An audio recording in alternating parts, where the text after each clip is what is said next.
Pessoal, hoje é dia 29 de março. A gente vai começar um novo tópico agora da disciplina. Vimos várias coisas diferentes. Hoje a gente vai lidar com o estilo clássico de ministrar essa disciplina, né? Antigamente, síntese orgânica, a gente sempre mostrava as sínteses mais importantes. Eu vou dedicar umas 2, 3 aulas para esse tópico aqui, que a gente vai lidar com as sínteses clássicas, que é aquelas que tem um mérito, algumas são de pesquisadores não muito conhecidos, mas contribuíram bastante para a área de síntese orgânica. O material que eu estou usando é esse livro aqui, bastante. Quem tiver acesso, na biblioteca a gente tem um volume disso aqui. É um livro grandão, parece uma enciclopédia e tem bastante coisa de síntese, né? Publicado pelo Nicolau, que é um dos expoentes da área de síntese atualmente. É um livro bastante ilustrado também, então tem bastante coisas de curiosidade e depois, quando fala de moléculas que mudaram o mundo, sempre está atrelado a moléculas que foram sintetizadas pelo homem. E desse livro eu peguei a síntese da quinina, da morfina, estricnina, tá? A estricnina, para mim, acho que é uma das estruturas que tem mais trabalhos envolvidos de síntese, tá? Além da morfina também tem bastante coisa, mas estricnina até hoje ela desperta a atenção dos químicos sintéticos, penicilinas e esteroides. A gente vai, na aula de hoje, falar sobre a síntese da penicilina, tá? A aula vai ser relativamente curta, pessoal. Vou falar só das penicilinas hoje. E aí, a aula seguinte, a gente fala de outro composto orgânico que foi sintetizado, tá? Daquela lista. Bem, as penicilinas possuem uma estrutura geral que se assemelha um pouco a essa daqui, tá?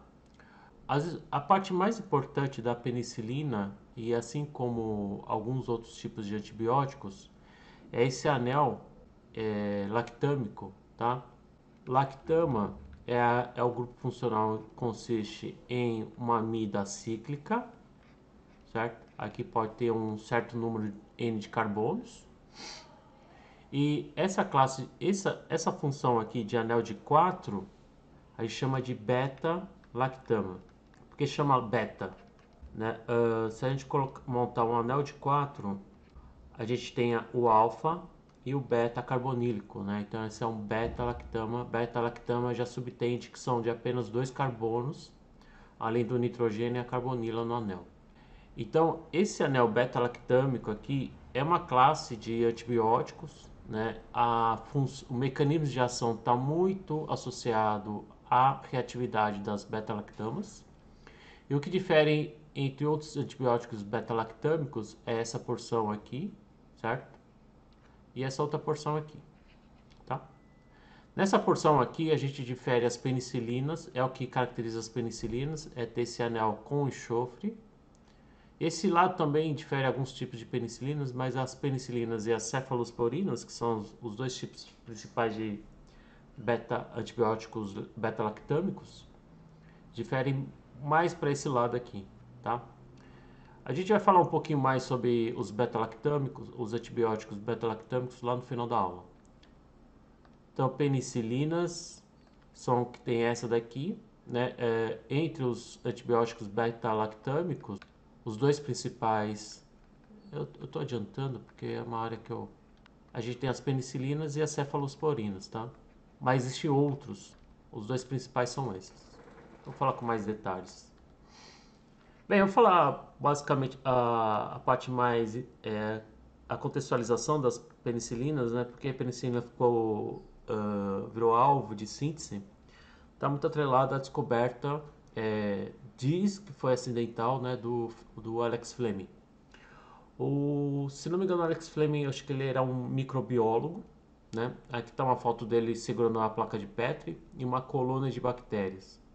O acidente, acredito que esse acidente foi por causa da formação de um bolor, né, em uma dessas placas de Petri, né, porque aqui tem uma colônia, aqui tem um meio de cultura sólido, então qualquer microorganismo pode se proliferar nesse meio de cultura sólido, né?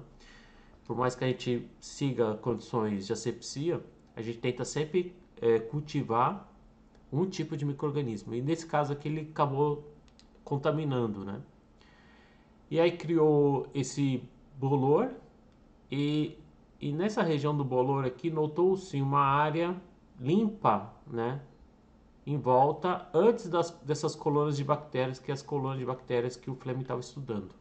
Então ele acreditou que o próprio fungo estava excretando, produzindo algum agente que estava matando, impedindo que as colônias de bactérias se formem em volta dele, né? Porque senão eu poderia ter alguns pontinhos de colônias aqui em volta, tá? Eu não sei se essa foto é a original, mas aqui acho que dá para ilustrar um pouco aqui. Então aqui tinha uma colônia de bolor, né? Que é uma colônia de fungo do tipo Penicillium.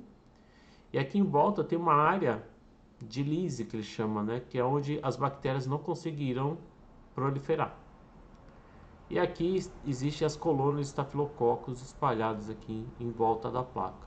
Então creio eu que ele repicou, né, as colônias aqui em volta da placa. A placa criou acabou se contaminando, criou uma colônia de fungo.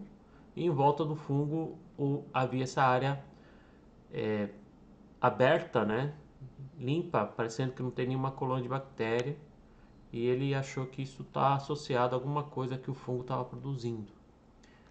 Então ele passou essa informação para esses outros dois pesquisadores na Inglaterra, o Chen e o Floren, né? E isso o acidente foi em 28. Em 2 anos depois ele tentou enviar essas cepas para o Chen e o Floren, né, do penicílio. E depois de vários anos tentando isolar essa substância, só em 38 que eles conseguiram isolar a substância responsável por ter essa ação antibiótica, tá? Existe toda a história por trás disso, eu ia ficar muito tempo falando. Quem tiver mais interesse, procura um pouco. Acho que no Wikipedia tem, no site do Prêmio Nobel também deve ter alguma coisa, tá? Eles dividiram em 45 o Prêmio Nobel de Medicina, né? Que a gente chama de Prêmio Nobel de Medicina foi dado para esses três pela descoberta da penicilina. Eles ganharam anos nessa época que estava a Segunda Guerra Mundial, estava na época da Segunda Guerra, né? E a penicilina salvou muitas vidas, tá? A estrutura da penicilina foi descoberta graças às técnicas de raio-x. Naquela época não tinha RMN, né? Nem técnicas espectroscópicas mais sofisticadas.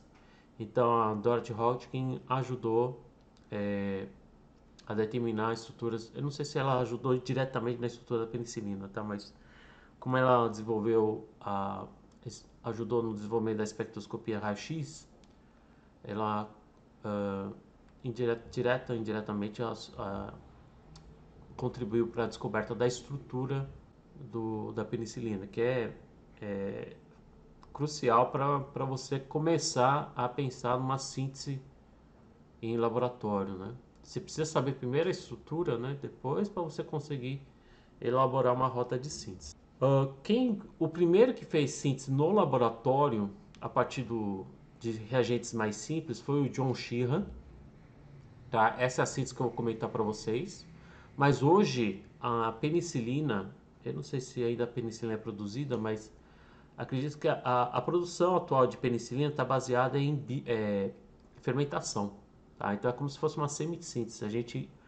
Eles cultivam fungos que excretam penicilina em grande quantidade, né? Então é um processo meio que fermentativo. Então a penicilina ela é produzida por meios biotecnológicos e não por meios sintéticos. Mas acho que vale a pena comentar a síntese total do John Sheehan, tá? Que foi um dos pioneiros aí em 57. Apesar das existirem muitas moléculas tão complexas quanto a penicilina que já foram sintetizadas, tá? Nessa época que o Woodward já estava sintetizando suas moléculas bastante complexas. Bem, aqui, esses slides são antigos, pessoal, porque eu estou esquecendo alguns conceitos aqui. Essa estrutura aqui da penicilina, ela tem um anel beta-lactâmico. Esses anéis beta-lactâmicos são bastante, se vocês olharem a geometria, né, a forma que a gente desenha ele no papel, parece que é um anel, anel de 4 membros, existe uma tensão angular bastante forte, né? Isso faz com que qualquer nucleófilo talvez já consiga, ele torna ele bastante reativo para qualquer tipo de nucleófilo para abrir essa lactama, né? Eu não sei porque eu coloquei essas estruturas de ressonância aqui para relembrar que amidas existem as estruturas contribuintes de ressonância. Aqui talvez seria uma representação desse conjunto do anel de 4 com o anel de 5. Eu não sei porque eu coloquei assim, mas provavelmente está mostrando talvez aí um pouco a estereoquímica, bem pouco, né? Essa estereoquímica dessa parte aqui. Bem, naquela época, em 57, o Corey ainda não estava com espalhando ainda o seu conceito de retrossíntese, mas se a gente tivesse que fazer uma retrossíntese nessa síntese do John Sheehan, ele segue algumas regrinhas que a gente já viu naquelas aulas. Primeira coisa, a retrossíntese é a síntese de trás para frente, né? Então ele termina a síntese através fechando o anel lactâmico, que é o anel mais, é a parte mais reativa da molécula. Então ele finaliza a síntese formando a ligação do grupo funcional mais reativo, né? A gente também tem esse grupo, esse heteroátomo separando em duas partes, né? Essa parte também é bastante reativa, tá? Além dessa parte aqui, essa que é a mais reativa de todas. Depois eu diria que seria essa outra parte aqui também bastante reativa. E foi isso que ele fez, tá? Ele meio que inseriu um grupo protetor de nitrogênio. Isso aqui se chama fitalimida. É um tipo de grupo protetor de nitrogênio. Ele serve para deixar o nitrogênio já presente na estrutura, só que deixar ele protegido para que ele não reaja frente a esse outro nitrogênio. Então, para evitar problemas de quimioseletividade, ele colocou esse grupão aqui, já com o nitrogênio. Ele já queria colocar o nitrogênio na estrutura, mas evitando a competição com esse outro nitrogênio. E aí depois ele partiu para ele separou agora essa molécula em duas partes, né? Por aqui onde está o tracejado. Então separou essa porção por essa porção. Como ele tem esses dois heteroátomos, ele decidiu já separar simultaneamente por uma química muito parecida, uma química de acetais. Eu não sei se vocês já viram falar disso. Quando você tem um composto carbonílico e você parte, por exemplo, de um diol, etileno glicol, né? Existe uma reação que é a formação de acetais que você acaba inserindo um acetal, uma química que se assemelha muito a essa química de acetais, tá? Então, se esses dois oxigênios for enxofre e nitrogênio, também, imaginando isso como fosse enxofre e nitrogênio, vai ser algo mais ou menos parecido com isso. Então, daqui vai ser a carbonila, que é essa daqui. E aqui seria o etileno, o análogo ao etileno glicol, só que com enxofre e o nitrogênio, tá? Olhando mais de perto agora esse quadro amarelo, a gente vê aqui, deixa eu mudar de cor aqui para não ficar muito maçante. Isso aqui se assemelha muito a um aminoácido. Ó, a gente tem um nitrogênio aqui, carbono, ácido e um R qualquer, né? Então isso se assemelha a um aminoácido, tá? Então a gente tem um aminoácido com esse centro aqui. Então já é uma síntese, é um composto quiral. Então você só pode reagir, apesar de ter vários centros estereogênicos, a penicilina, no caso aqui a penicilina V, ele só é com esses centros estereogênicos definidos. Só pode sintetizar esse, né? Então ele teve que sintetizar esse aminoácido com esse ácido para trás, com esse enxofre aqui e duas metilas, né? Aqui ele não se preocupou ainda com a estereoquímica desse centro, apesar desse centro aqui o hidrogênio já está para trás, né? Porque ele teve que fazer isso, ele teve que, no meio da síntese, ele teve que resolver, que é o termo mais que a gente usa bastante, resolver esse centro aqui no meio da síntese, tá? O ideal é você ter já esse centro já definido, mas por causa das condições reacionais, provavelmente ele usou o racêmico por algum motivo, vocês vão ver o motivo. Então, qual que foi o passo inicial? Ele teve que sintetizar esses dois blocos, desses dois blocos juntaria para formar esse, depois protegia esse grupo de saída, esse grupo protetor saía, e aí você funcionalizaria esse grupo protetor, e no final você fazia a lactamização para você ter a penicilina. Então vamos primeiro começar com esse fragmento aqui, que é o composto 7, tá? Que ele chama de D-penicilamina hidrocloreto. Tá? É um sal. Então ele partiu desse aminoácido racêmico. Isso aqui acho que é isoleucina. Eu não sei se é isoleucina ou valina. Agora esqueci o nome. Eu sou ruim de nome de aminoácidos. Mas esse aminoácido é bem baratinho.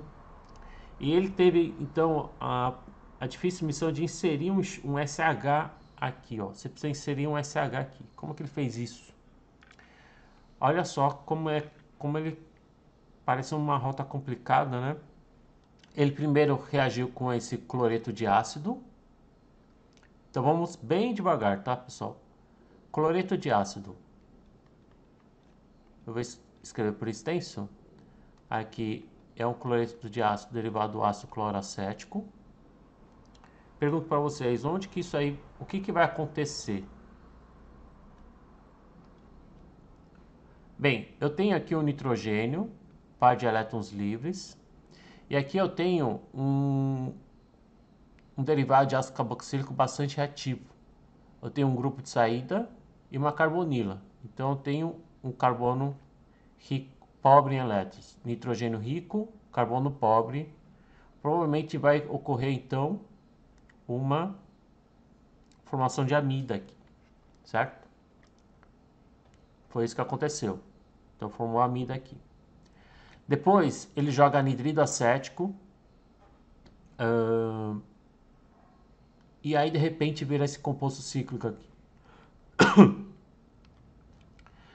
O que aconteceu? Esse anidrido acético provavelmente ele formou um anidrido misto. Então o que é? Ele fez uma troca aqui. Ácido anidrido.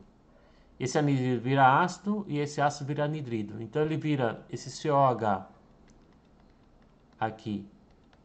Ele provavelmente reagiu com anidrido acético para transformar num anidrido que a gente chama de anidrido misto. Tá? E aqui está o resto da molécula. Esse anidrido misto vira um grupo de saída parecido com essa química de cloreto derivado de ácido carboxílico, né? E aí o que aconteceu?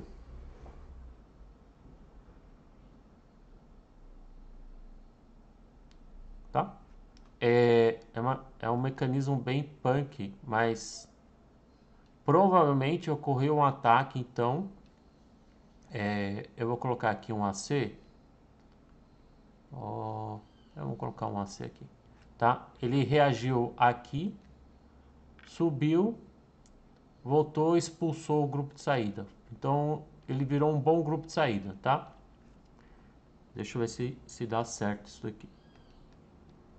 Então reagiu, o oxigênio da amida acabou reagindo com o composto carbonílico, certo? E aqui eu tenho um cloreto. Então formou algo parecido com isso, mas isso não lembra nada isso aqui, tá? A gente tem um cloro que pode sair, um haleto primário que pode relativamente ter uma certa facilidade de sair. Então provavelmente aqui na presença de algum, aqui eu tenho um hidrogênio relativamente ácido, tá?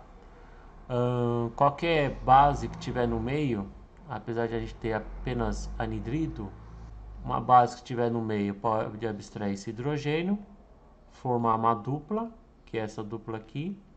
Esse nitrogênio não pode ficar com 4 ligações, então esse par de elétrons vem para cá e expulsa o cloro. tá? E aí eu levo a formação desse composto aqui. Eu tô esquecendo, essa aula eu já dei faz muito tempo, mas provavelmente foi mais ou menos por isso, tá? O anidrido acético torna esse OH o melhor grupo de saída, esse oxigênio vai atacar aqui, e depois ocorre, para formar essa dupla, esse hidrogênio precisa ser abstraído com uma base. E aí acaba expulsando esse cloro e acaba formando esse composto aqui, que eu nem sei direito o nome desse grupo funcional. Mas indo adiante, o que acontece? Depois esse composto isomeriza, eu não sei se no mesmo meio reacional, tá? Mas parece que esse composto aqui é mais estável, porque eu tenho aqui um alceno terminal, e aqui eu tenho um alceno com mais substituintes, né? Então, usando a regra de Sykes, provavelmente essa conjugação aqui é mais estável do que essas duas conjugações aqui, tá? Por serem mais substituídos. Então, ainda aqui, a gente tem que ver como que isso vira isso daqui. Se vocês olharem um pouco da química que a gente já viu na disciplina, olha essa parte aqui, tá? Essa parte aqui, esse grupo que eu escrevi, se assemelha um pouco a uma enona, né? Se vocês lembrarem da reatividade de compostos alfa-beta insaturados, isso aqui, se eu pegar só essa parte, vamos fazer uma estrutura contribuinte de ressonância, isso vai ser algo mais ou menos desse tipo aqui, certo? E o resto aqui eu nem mexi. Então isso faz com que esse carbono aqui, seja suscetível a ataque de nucleófilos. Quem é o nucleófilo em questão? SH. Então se a gente jogar um SH agora, provavelmente vai reagir aqui, e aí a gente vai fazer uma adição 1,4. Foi isso que ele fez. Então jogou H2S, super chato de trabalhar, jogou uma base forte, tá? Para abstrair o hidrogênio aqui do H2S e meio metanol. Isso aqui você não consegue reagir metóxido de sódio sem metanol, tá? Porque para gerar metóxido de sódio você usa metanol e joga sódio lá dentro, tá? Aí você forma o metóxido de sódio. Isso aqui é uma base bem forte, abstrai o hidrogênio do H2S. Então nessa mistura você gera o SH-, que é o nucleófilo em questão, e que vai atacar aqui. E formou aqui o produto, tá? Só que não é um produto que a gente vê por aqui, dá isso aqui de repente, né? Então o mecanismo está aqui. Ataque 1,4, adição de Michael. A adição de Michael é esse ataque no carbono 1, 2, 3, 4. Então 1, 2, 3, 4. Então por isso que a gente chama também de adição 1,4, adição de Michael. Você vai formar então o SH com uma dupla O-, né? E aí depois ele abstrai um hidrogênio no meio, regenera carbonilo. Na presença ainda de metóxido, ele vai reagir aqui na carbonila agora, adição 1, 2, tá? Então vou fazer 1, 2 agora, ou seja, adicionar um carbono na posição 2. Eu vou abrir a lactona, certo? Forma intermediária tetraédrico. Na hora de restabelecer a dupla, eu quebro o anel. E nessa quebra do anel, o que vai acontecer nesse lado aqui? Eu quebrei essa ligação, formo um éster. E nesse lado aqui que eu estou usando a seta azul, eu vou gerar aqui nitrogênio, carbonila, e esse par de elétrons aqui, com esse carbono que não pode ficar com 5 ligações, vai pegar um hidrogênio do meio, que vai levar então a esse outro pedaço aqui do composto. Se a gente lembrar lá atrás como que era a estrutura, você agora precisa transformar isso num sal. Você precisa ainda desproteger, transformar o éster no ácido e formar o sal. Ainda eu tenho o éster e eu tenho aqui um acetal, tá? Então você precisa hidrolisar esses dois grupos funcionais e formar o ácido, formar o sal dessa base aqui, né? Então HCl refluxo é a única maneira de você conseguir hidrolisar única não, mas uma das maneiras de você hidrolisar ésteres e amidas, principalmente amidas ligados ao grupo acil, né? Eu não sei por que ele reagiu com acetona. A acetona, ele vai formar um acetal aqui entre esse e esse, tá? Acetona é isso aqui, certo? Na presença de S e N, ele vai formar algo mais ou menos parecido com isso. Vamos ver se é isso mesmo? Isso, tá? Então esse HCl e água refluxo fez a hidrólise dos dois grupos funcionais, condições de hidrólise ácida, e a acetona serviu para proteger isso aqui de alguma maneira, tá? Eu não sei, eu preciso lembrar aqui por que ele fez isso. Talvez teve problemas de reatividade, algum problema de reatividade. Ele fez uma formulação no nitrogênio. Aqui, ó, colocou um grupo formil no nitrogênio, através dessa condição aqui. Ah, tá. Então ele fez isso, ele teve todo esse trabalho aqui para que ele conseguisse resolver esse centro. Esse carbono aqui não está com centro definido, né? Ele não está falando se é para frente ou para trás, tá? Então o que ele teve que fazer? Uma resolução. Aqui eu tenho uma mistura de dois enantiômeros e ele fez essa resolução usando brucina para separar um do outro, tá? Então todo esse passo aqui derivatizar com acetona, né? Formilar e depois resolver com brucina serviu para a gente conseguir resolver esse centro aqui, tá? E aí só então uma hidrólise um pouco mais branda para retirada do acetal, né, para hidrolisar essa parte e também desproteger o formil, né, separar o nitrogênio do formil, que é relativamente mais simples. Ele finalmente chegou em um dos fragmentos da síntese da penicilina. Essa resolução aqui com brucina, o que é a brucina? A brucina é um composto natural com vários centros estereogênicos e ele tem esse nitrogênio aqui, ó, com par de elétrons sobrando. Se vocês olharem aqui, eu tenho um ácido carboxílico aqui desse lado, tá? O que acontece? Ácido, base, forma sal. Então, o ácido, vamos supor que esses aqui são os dois enantiômeros desse ácido aqui, certo? E os dois enantiômeros contêm o centro estereogênico a ser definido, a resolvido. Então, quando você reage com a base, com uma estereoquímica definida, né, que é a brucina, tá? O par de elétrons aqui vai servir como a base. Você forma então os sais. Só que esses sais agora, em termos de estereoquímica, eles vão ser diastereoisômeros. Então você vai ter o sal que vai carregar o enantiômero R desse composto aqui, e você vai ter o diastereoisômero carregando o composto com a configuração S. Esses diastereoisômeros são separáveis por métodos cromatográficos ou por métodos de recristalização. Então ele separa fisicamente agora os diastereoisômeros, porque os enantiômeros a gente não consegue separar por cromatografia, tá? Cromatografia em coluna, o pessoal que trabalha com cromatografia, talvez cromatografia quiral, só que cromatografia quiral é muito caro. Então o jeito menos custoso é você transformar em diastereoisômeros e aí sim você consegue separar. Separa, você neutraliza, ou seja, você regenera o ácido adicionando HCl, né? Essa base vai embora, fica na fase aquosa, e aí você protona o ácido, ele fica na fase orgânica e você separa os dois enantiômeros.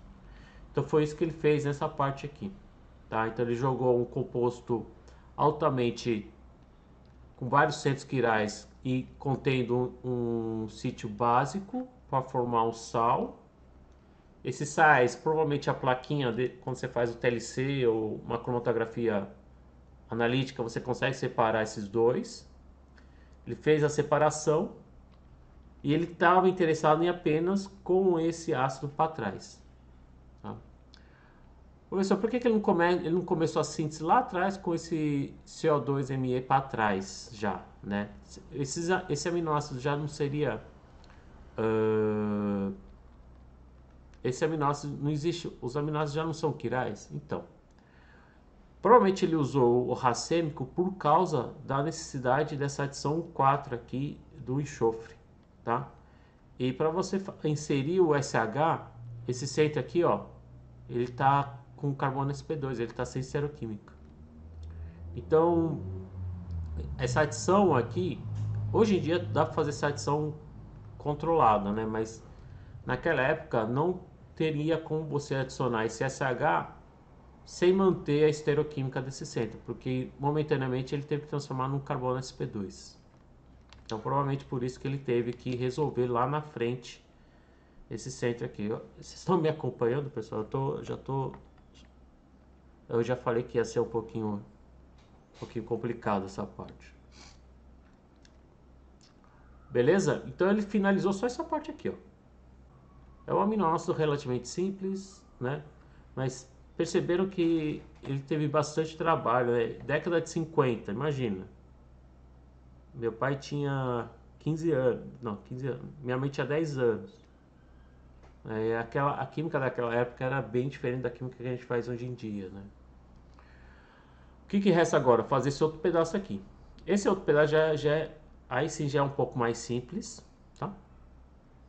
Isso aqui também, se você olhar aqui, ó, assemelha bastante um aminoácido, nitrogênio, carbono, éster, mas se você pensar isso num ácido, isso é uma estrutura da glicina, que é um aminoácido mais simples. Então provavelmente ele parte já desse composto aqui, que provavelmente foi feito a partir da glicina, que é relativamente simples, é relativamente barato, né, glicina. Ele funcionalizou o nitrogênio da glicina e protegeu o ácido aqui, transformando ele num éster tecbutílico. Tecbutil ftalimido acetato. Tá? Então já partindo disso, que deve ter feito quilos e quilos desse composto no laboratório, ele joga uma base, tecbutóxido de sódio. O que é tecbutóxido de sódio? Deixa eu escrever aqui por extenso. Essa base aqui, né?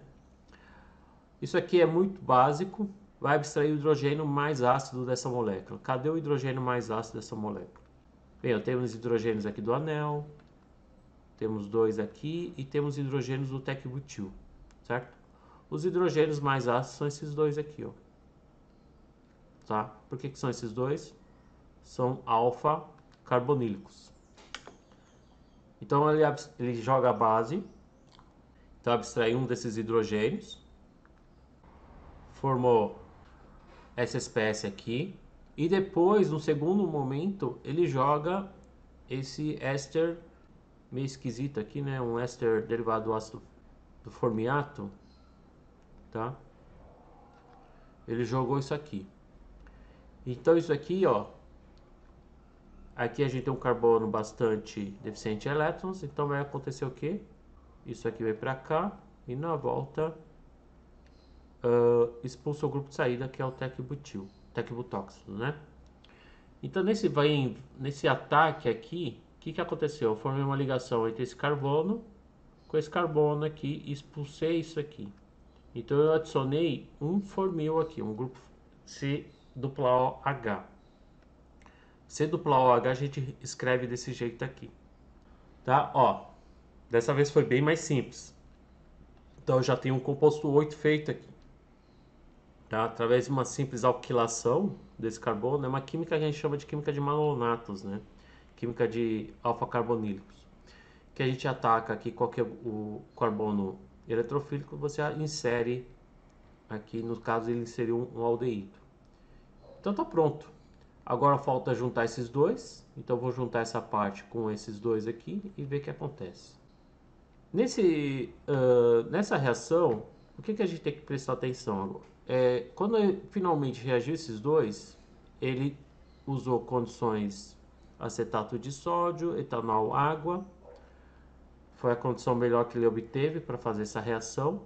Que reação é essa? É uma reação muito parecida da química de acetais, tá? Imagine que esse S e N fosse um etileno glicol. Então, reagindo com o composto carbonílico, você consegue inserir isso aqui no carbono.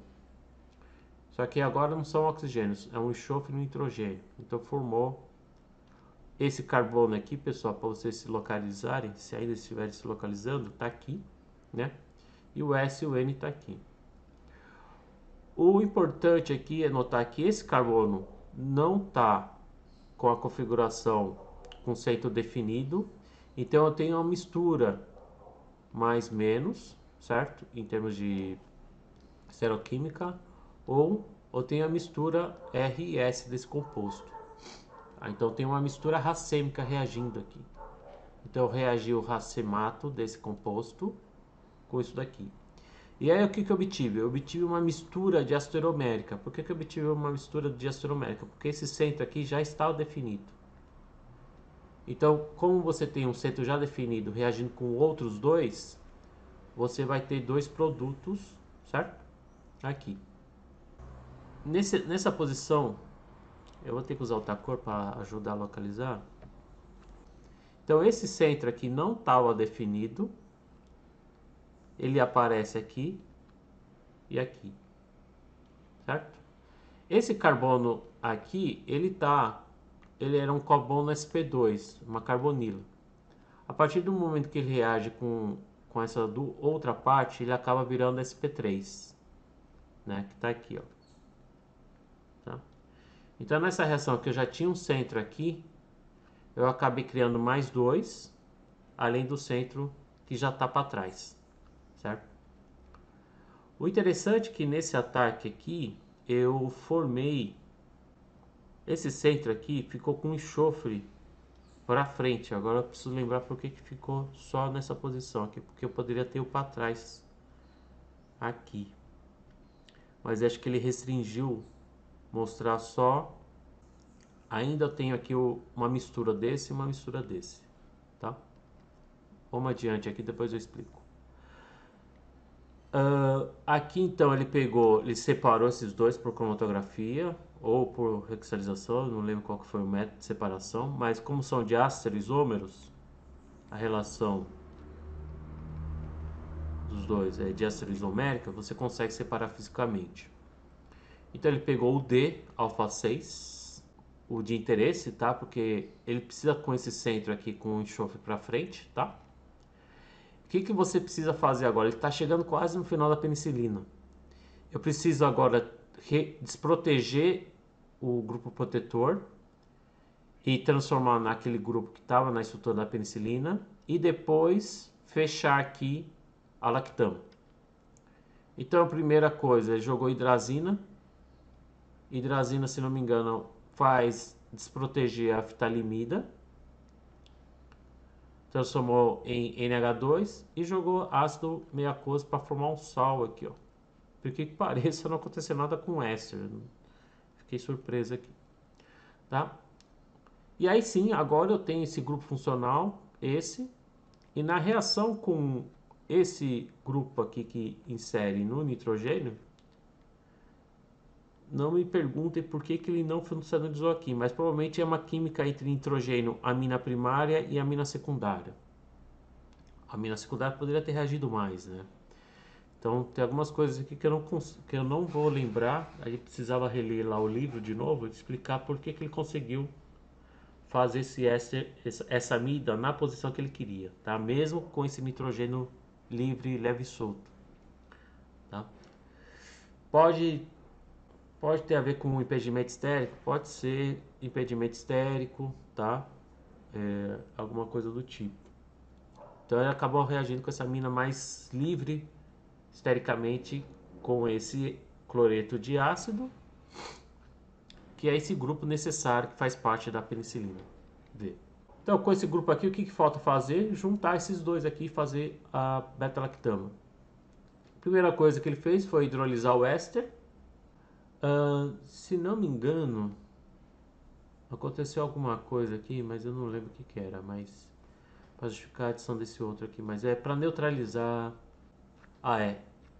Se você só jogar HCl e de cloro, você vai desproteger o éster, vai hidrolisar o éster, né? Não, desculpa. Você vai formar o sal. Agora eu tô lembrando aqui, ó. Porque isso aqui é uma base. Isso aqui é um ácido, certo? Base ácido, você forma um sal aqui. E vai formar um sal aqui não, porque tem uma amida, né? Você forma um sal aqui, para depois ele jogar a água, porque a água é necessária para você hidrolisar o éster para o ácido. Tá? Ele joga a piridina, que é uma base um pouco mais branda para restabelecer, transformar o sal de amônio numa base livre, certo? E ter o éster hidrolisado. Então ele teve que fazer duas coisas aqui, tá? Só para hidrolisar isso aqui para o éster na presença de nitrogênios básicos aqui. E aí então ele finalizou a síntese da penicilina.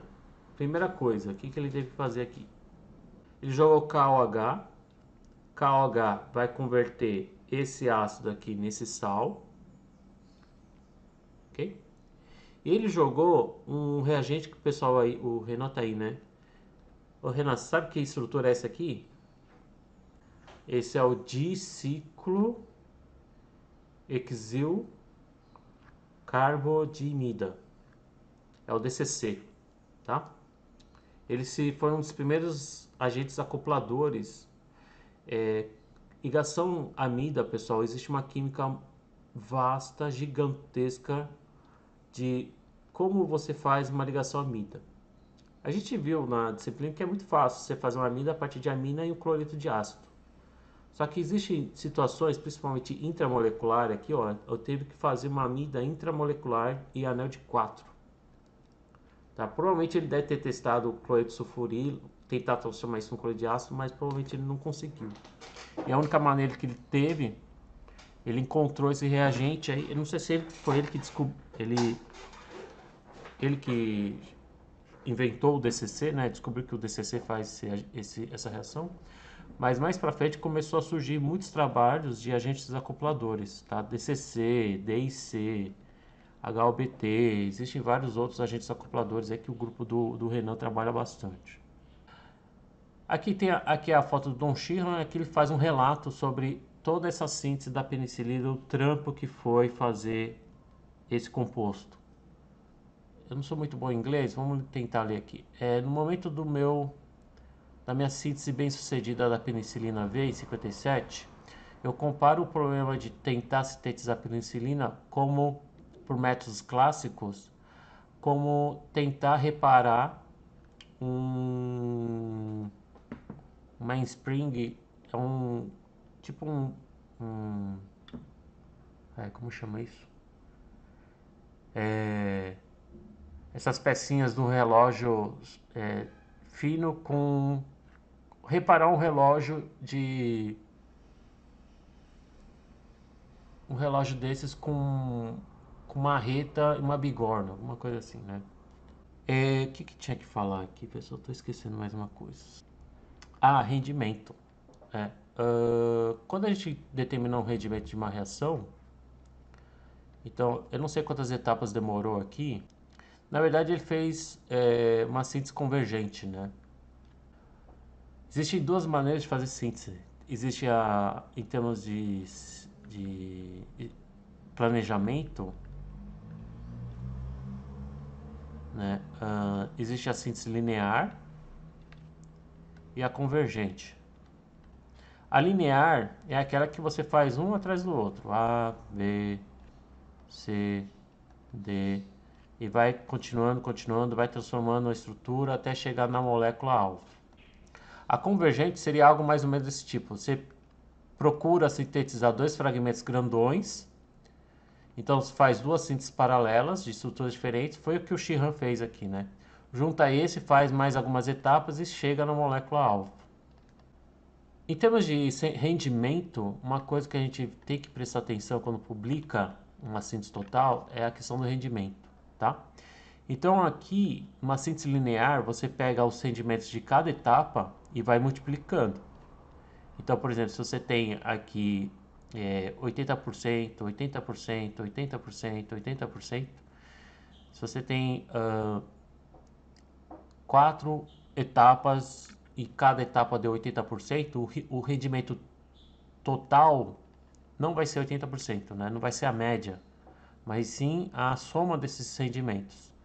Então aqui dá 0,8 vezes 0,8 vezes 0,8 vezes 0,8, tá? Então vai dar um rendimento super baixo.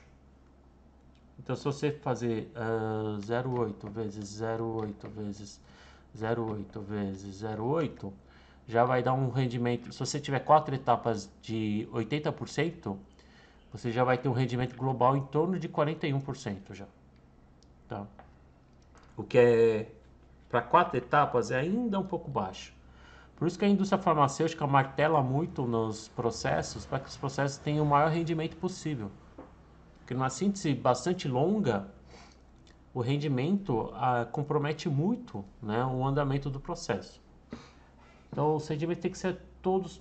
Procurem sempre ter um processo acima de 90% se você quer aplicar na indústria, alguma coisa assim. Tá?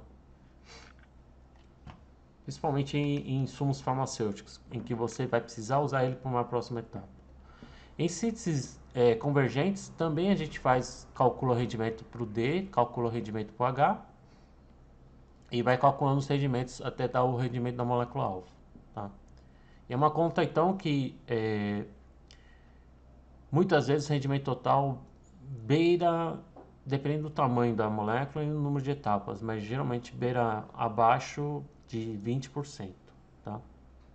Nessa síntese do Sheehan, o rendimento global acho que deu 0, alguma coisa. Por que eu sei que deu 0, alguma coisa? Peguei longo aqui. Então, se você tem uma das etapas, olha a última etapa dele aqui, ele conseguiu só 10% na última etapa. Tá? Então, se você agregar 0,1 vezes a reação anterior, deu 100%, beleza. Mas se você ficar multiplicando todos os rendimentos, o rendimento vai cair muito, né? Mas ele conseguiu chegar na molécula final, isso que foi o importante para ele. Então nessa época a síntese era síntese pela síntese.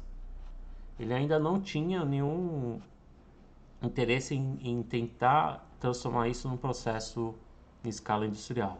Tá? Porque ninguém tinha sintetizado ainda. Ainda mais com as dificuldades que ele teve, que aqui que ele relata que foi tão difícil quanto consertar um relógio fino com marreta, bigorna, uma pinça de metalurgia. Engrenagem, isso. Obrigado, Gabriel.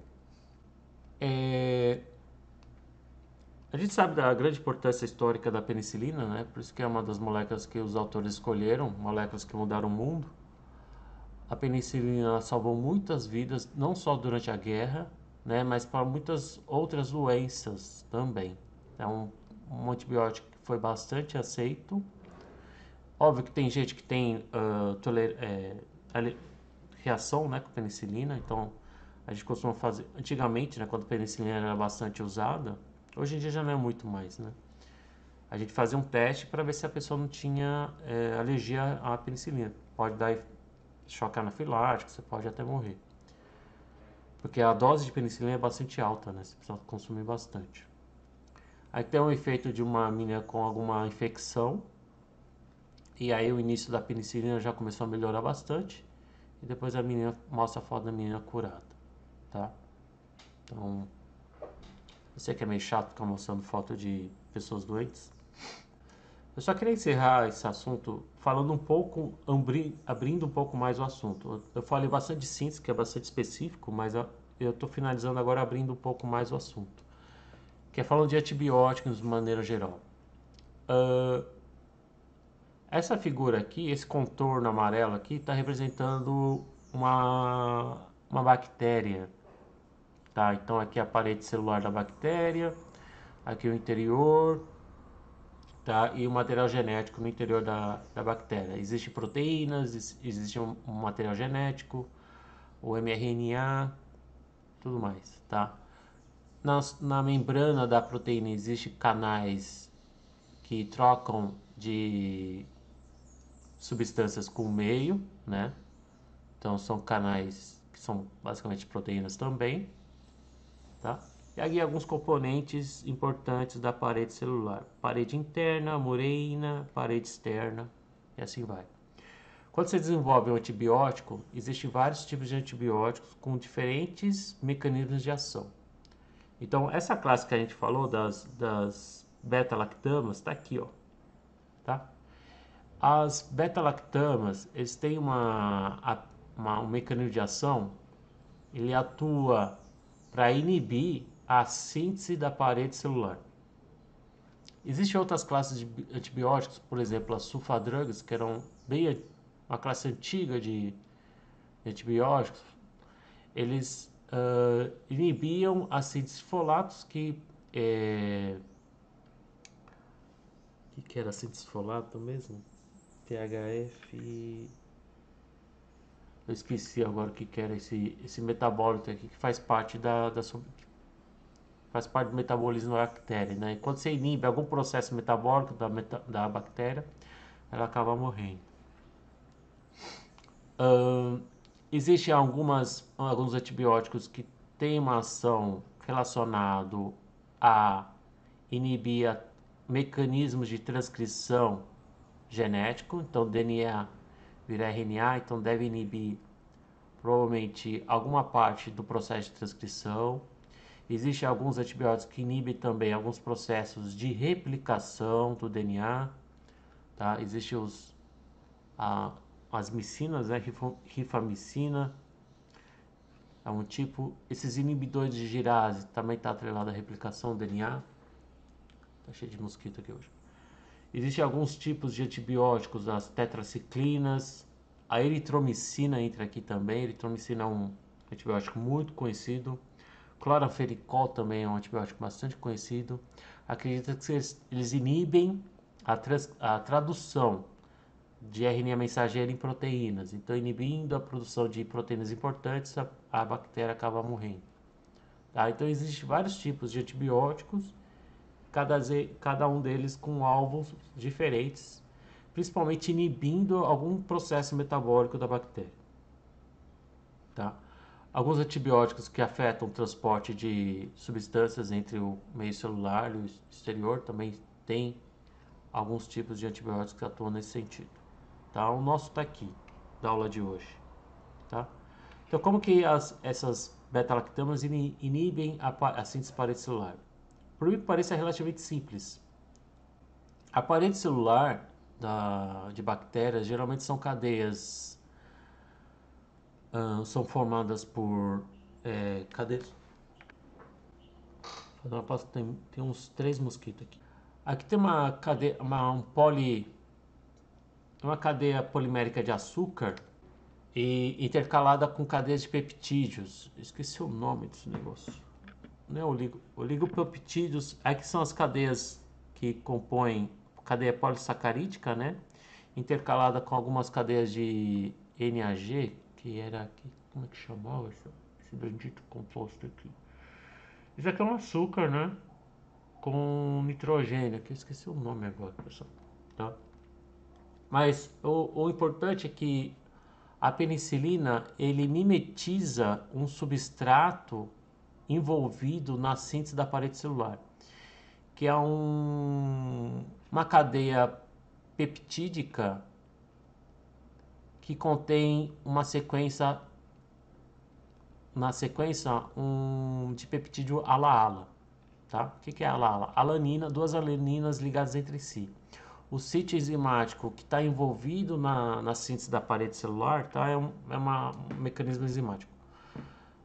A enzima, por algum momento, ele pega esse substrato que está envolvido na síntese da parede celular. E ele cliva aqui, né? Ele hidrolisa essa ligação peptídica entre 2 alaninas. A penicilina, ela mimetiza essa estrutura do ala-ala, dessa proteína contendo o ala-ala, só que como eu tenho um anel de um ciclo fechado, a abertura, a quebra dessa cadeia peptídica não vai quebrar em 2 moléculas ala-ala. E isso vai fazer com que o grupo lateral de aminoácidos que faz essa abertura, que provavelmente é uma serina, ela vai ficar covalentemente ligada na estrutura do inibidor, da penicilina, tá? Então aqui é o substrato que contém um fragmento, uma sequência ala-ala, a enzima reconhece e ela acaba hidrolisando aqui, certo? A penicilina, você vê que na estrutura da penicilina ela tem esse fragmento aqui que parece, mimetiza bastante essa parte aqui do ala-ala, né? E aí quando você quebra em duas partes, e aqui não, você quebra em uma parte só. Então a gente chama isso de inibição. Então você inibe convalentemente o sítio ativo da enzima, tá? Forma uma ligação covalente aqui e você inativa a enzima não faz a parede celular e a bactéria morre. Tá? Eu tinha uma figura mais ilustrativa desse mecanismo aqui, mas é... Por isso que a gente tem que tomar bastante desse antibiótico aí, tá? Falando ainda um pouco mais sobre as beta-lactamas, a gente tem aqui as duas grandes classes, penicilinas, tá? Penicilina não é uma molécula só, existem vários tipos de penicilina. Então tem a penicilina V, a penicilina K, a penicilina X, Y, Z, tá? De vários tipos. A estrutura clássica de uma penicilina ou de uma penan, que é, pen é de penicillium e o an é de beta-lactâmico, tá? É esse aqui, ó. Você precisa ter esse anel com 5, envolvendo enxofre, carbono, nitrogênio e o anel beta-lactâmico, óbvio, tá? E um ácido carboxílico, que faz parte do mecanismo de ação. Esse aqui, se vocês repararem, tem um carbono a mais aqui, tá? Então, um desses carbonos aqui, existe uma biossíntese de cefalosporinas a partir de penicilinas, tá? Que os fungos fazem. E descobriu que as cefalosporinas seria uma geração um pouquinho mais moderna que as penicilinas, tá? Cefalosporina, então você precisa ter esse anel heterocíclico de 6 membros ligado a beta-lactam, tá? Existem várias outras subclasses de antibióticos beta-lactâmicos. Algumas são sintetizadas, algumas são comercializadas, outras são só sintetizadas por acaso. Uma outra tem alguma atividade biológica, tá? Estão aqui mostrados. Um dos antibióticos mais consumidos atualmente é a amoxicilina. Ampicilina também, acho que muitos de vocês já devem ter ouvido falar. Tá, existe na farmácia, minha filha tomava bastante amoxicilina com clavulanato, né? Que é o derivado do ácido clavulânico. Então ele é um sal desse ácido carboxílico aqui, tá? Por que você tem essa mistura aqui? Os dois carregam a lactama. Então, o Leonardo falou que passou a vida inteira, a infância inteira tomando amoxicilina. Questões por doenças respiratórias, né? Infecção bacteriana, sistema respiratório principalmente, pneumonias. E hoje em dia se comercializa amoxicilina com esse ácido clavulânico, que dá um gosto amargo, a criança sofre porque é super amargo. Por mais que eles colocam um gostinho doce lá, é um remédio super amargo. E a função do ácido clavulânico está muito relacionado às bactérias resistentes a beta-lactamas, tá? As bactérias acabam criando resistência, as bactérias acabam carregando uma enzima, as bactérias resistentes, eles têm uma enzima que chama beta-lactamase, que é justamente para eles neutralizarem esse grupo funcional aqui. Então, o ácido clavulânico, se não me engano, serve para inibir a beta-lactamase, para que então a amoxicilina atue naquela enzima para inibir a síntese da parede celular. Alguma coisa assim. Tá? Posso estar falando besteira. Mas se não me engano, o clavulanato serve para inibir a enzima resistente, a enzima da enzima resistente, da bactéria resistente, para que o antibiótico consiga atuar nas enzimas responsáveis pela síntese da parede celular. Porque se você não tomar o clavulanato, essa lactamase vai acabar inativando toda a sua amoxicilina. Isso só uma classe de antibióticos. A gente tem muitos outros antibióticos. A gente viu agora eritromicina, azitromicina, e cada um deles tem um mecanismo diferente. Hoje a gente só viu bem por cima a, a, os, os beta-lactâmicos, né, antibióticos beta-lactâmicos. Eu falei bem por cima mesmo, tá? Isso aqui é um tópico de química medicinal, foge um pouco ao nosso escopo da aula, mas é mais para contextualizar a importância da síntese da penicilina.